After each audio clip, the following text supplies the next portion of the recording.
Welcome back. We have a very special guest joining us now. Ramdev Agarwal joins in as part of our Diwali celebrations. Of course, it's been an early Diwali for the markets. We've had a fabulous year so far, market-wise. Health-wise, it's been a completely different issue. But Ramdev, good morning and thanks so much for joining us. The tide has turned quite a bit, right? And as someone was just saying a while back, the human race has survived every virus in the past and this time it's going to be no different. But the market has also rallied a lot. From a market standpoint, how do you approach this big news? Yeah, good morning, Sonia. I think real issue is this entire. This is very strange year in which you saw the all-time high and all-time low. In the sense that not all-time low, but a decadal low or something like that. So this is a unique experience. You cannot forget the feelings of the fear, intense fear which we had in the February, March. And today the kind of greed which is coming in. So in 6 months or 8 months to see this intensity is quite strange. But now the fear of COVID is going away with the vaccine thing announced yesterday. I would say that now the greed rally will start. Low cost of money, lot of liquidity, all kinds of stories will come that post-COVID what all can happen. So I think a lot of strength will build and the greed will rule the market. Like you see the financials. They were the worst sufferers, and today they are celebrating. Ramdev, good morning.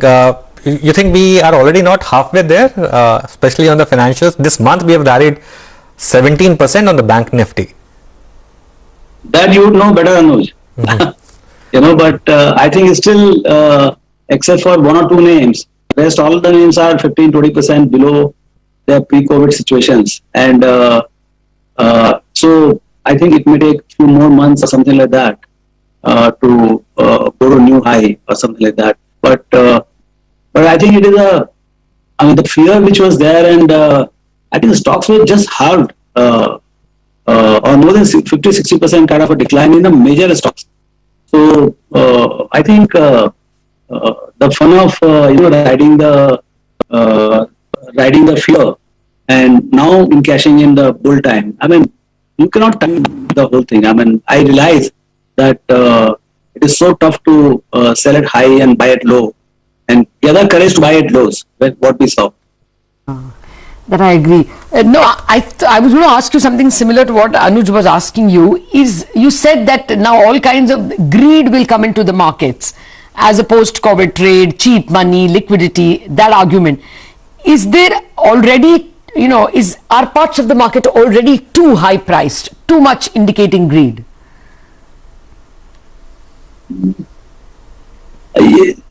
Yes and no. Some pockets are there where clearly there is a lot of exuberance.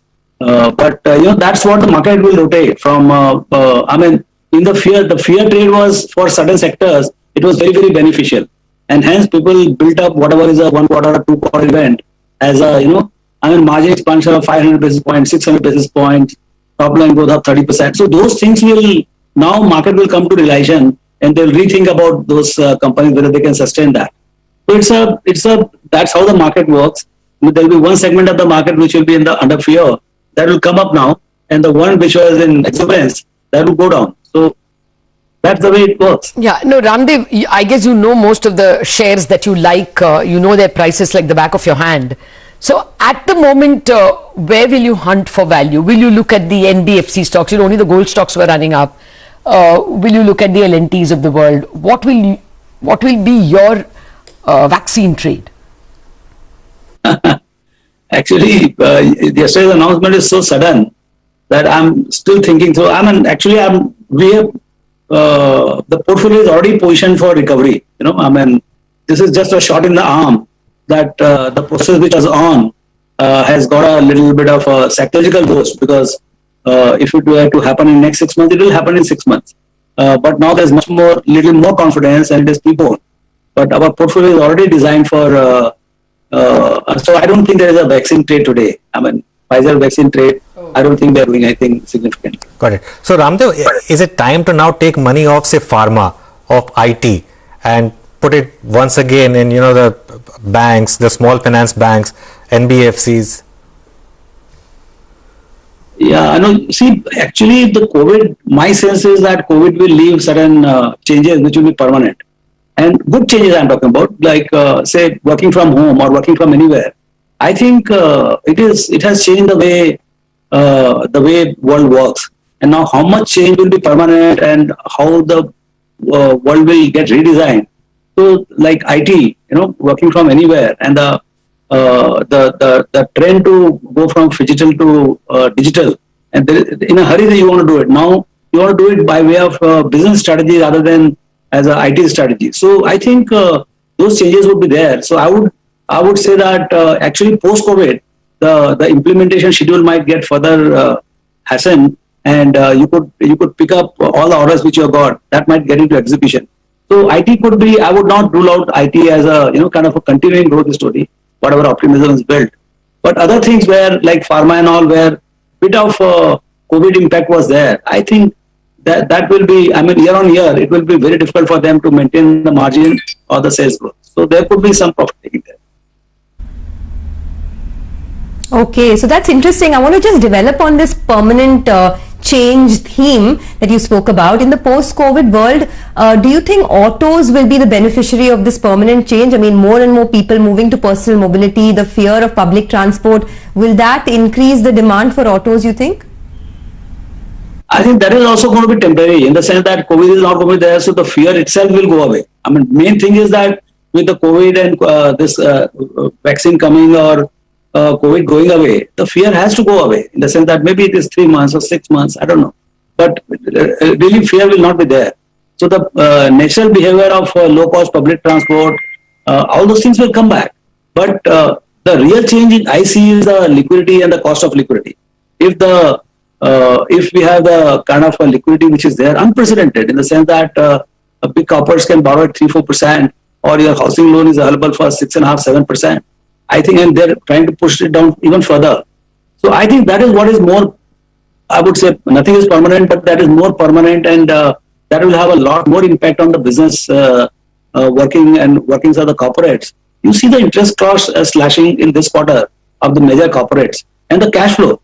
So I think on a 1,000 crore profit, you will see 2,000 crores cash flow build up for the companies. So it is. I mean, those things might be far more lasting than all the fear trade which was there. Oh, I'm so sure, Ramdev. You know, one of the things that the RBI governor repeatedly says is that we have had an ultra loose policy, unconventional policy, and we must be nimble enough to roll it when normalcy returns.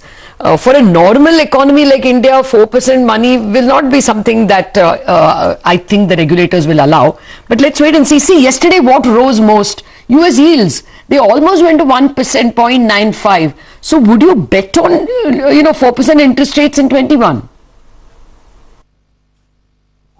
You know it better than anybody when you're interacting with all the regulators and money man, central bankers. But I think that right now the real issue, Lata, is in my mind is the growth. I think growth must come back in the economy, even if it is at a cost of a little bit of extra inflation for some time. And that's what even US authorities have said, that they will try to keep the interest rate low for much longer till they get the economy back on rails. So we are far from away from economy coming on rails.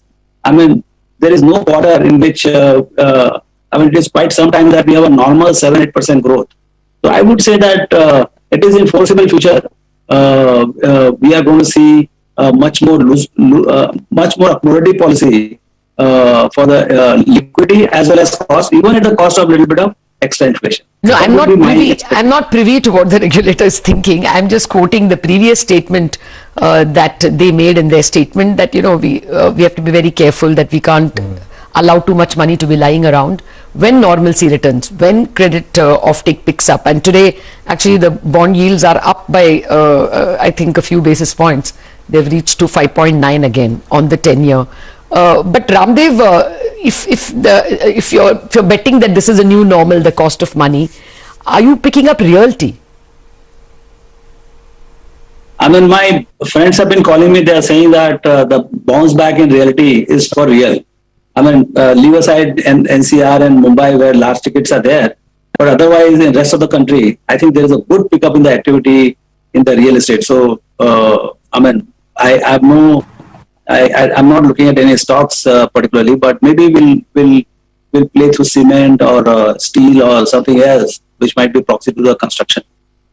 Ramdev, do PSUs warrant a relook? Yesterday we were talking to Rakesh Jhunjhunwala. He said that perhaps time has come to look at some of the stocks in the PSU basket. Yeah, I mean they are really very cheap. I've not been successful in making money out of those stocks. 2-3 times I attempted and I got the wrong end of the company. So I would be very cautious in what I do, but the values are staring at you, and now the buyback culture which has come in. I think one of the change, Anuj, I see is that corporate treasuries, which were sitting on billions of dollars of treasury money, I mean shareholders' money actually, and at times you can say whether it is rightfully so, right or not. But I think the collapse in the treasury yield up to less than 4-5%, and they were super safe, so maybe it will be less than 4%.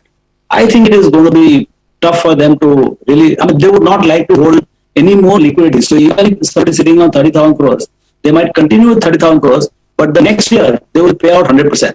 So that is what is going to make huge difference in the way stocks may behave. And that's where I think PSUs, where government is asking them to buy back shares and things like that, that can have huge impact. Okay, so before we end the conversation then, Ramdev, let me wish you a very happy Diwali to you and your team, and any advice that you'd want to leave our viewers with this festive season? My only advice would be that you remain invested. I mean, again, time and again, I keep saying, don't time the market, stay invested. I think we have wonderful time coming ahead, and nobody can predict, how big it can be. Like, if you do your numbers for April to April, who knows? I mean, we are already, I think, 50. Oh no. Okay, Ramdev, we got the gist of Ramdev's conversation and the kind of things that he might look at. He said he'll play realty through cement and steel, and that he still thinks that banks could have a good thing going, that lower credit would mean a lot of expansion. If Ramdev is able to hear us, a very happy Diwali from all of us over here. The markets have not given up much. I mean, it's still in the green, and the banks are 2.5% higher. So it's been continuing of the Diwali celebrations. We wind it up on Bazaar. Thank you very much for watching from the entire Bazaar team. Chartbusters is up next with a lot of trading ideas on both sides, long and short.